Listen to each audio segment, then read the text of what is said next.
जाने देना चाहिए।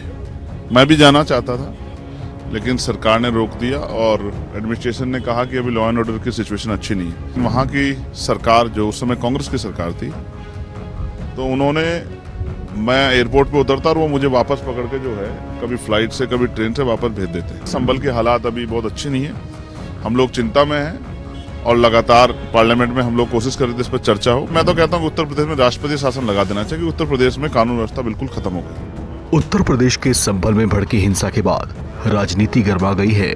संभल के शाही जामा मस्जिद का सर्वे करने गई टीम को वहां जोरदार विरोध का सामना करना पड़ा था।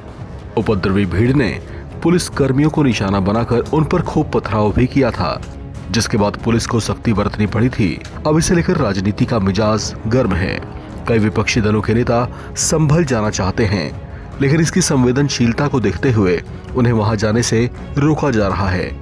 इस पर आजाद समाज पार्टी से सांसद चंद्रशेखर आजाद ने यूपी के सीएम योगी और यूपी पुलिस पर सवाल खड़े किए हैं। इस बात से सहमत नहीं हूँ, जाने देना चाहिए। मैं भी जाना चाहता था, लेकिन सरकार ने रोक दिया और एडमिनिस्ट्रेशन ने कहा कि अभी लॉ एंड ऑर्डर की सिचुएशन अच्छी नहीं है। तो हम लगातार परमिशन डाल रहे हैं, जैसे परमिशन मिलेगी जाएंगे, और अगर नहीं जाएंगे तो फिर वहाँ की जानकारी कैसे मिलेगी। मगर मैं याद दिलाना चाहता हूँ, मेरे याद आ गया आपकी बात से, ऐसा सिचुएशन एक बार राजस्थान में भी हुआ। मैं जालोर जाना चाहता, जहाँ मटकी छूने पे इंद्र मेघवाल की हत्या हुई थी। मैं 5 बार गया, मैंने कहा मैं अकेला जाना चाहता हूँ, लेकिन वहाँ की सरकार, जो उस समय कांग्रेस की सरकार थी, तो उन्होंने, मैं एयरपोर्ट पे उतरता और वो मुझे वापस पकड़ के जो है कभी फ्लाइट से कभी ट्रेन से वापस भेज देते। तो ये तो गिव एंड टेक है। भाजपा कांग्रेस कई बार जो है जब अपने अपने स्टेट में होती तो इस तरह दिखाई देती है, जबकि मैं इस बात से सहमत नहीं हूँ। संविधान सबको अधिकार देता है और उसका पालन होना चाहिए। इस विषय में भाजपा कांग्रेस की शैली एक है, जब वो अपनी सरकारों में होता है और वो वहाँ अगर कोई कमजोर वर्ग का व्यक्ति किसी अन्याय पर लड़ने जाता है तो वो भी रोकने का काम करते हैं। तो उनको, मैं तो ये कहूँगा कि सभी को अपनी जो है स्टेट लीडरशिप को कहना चाहिए कि इस घोर कृत्य को ना करें, वरना एक दूसरे से सीखते हैं।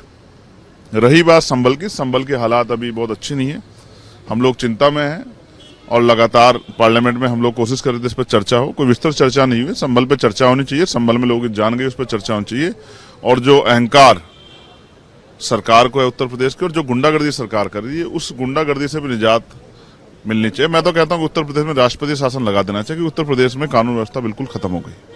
लेकिन आज ऑपोजिशन ने वॉकआउट भी किया यहाँ पर लोकसभा में। ठीक है, अब मैं फिर कहूंगा कि हमें जनता के मुद्दों को उठाना है। मुझे अवसर मिला है तो मैंने 0 हावर में सदगुरु रविदास जी महाराज, जो एक ऐसे संत हुए जिनको शिरोमणि की उपाधि मिली और जिन्होंने न्यायपूर्ण और समतामूलक समाज की स्थापना के लिए संघर्ष किया, मुसीबतें झेली, उनकी जयंती को राष्ट्रीय अवकाश घोषित किया जाए, इसकी मांग उठाई है। क्योंकि प्राइम मिनिस्टर भी वहां जाते हैं और बनारस में एक भव्य कार्यक्रम होता है, पूरे दुनिया से लोग आते हैं। तो मैंने ये भी मांग की, सरकार जब और धार्मिक कार्य पे बजट देती है तो इस कार्य पे बजट दे और हर स्टेट से वहां जाने के लिए ट्रेन अवेलेबल कराए कि उनके अनुयायी जो हैं वो वहां पहुंच सकें और जाके सदगुरु रविदास जी महाराज जयंती कार्यक्रम में शामिल हो सकें, जन्मस्थली काशी पहुंच सकें।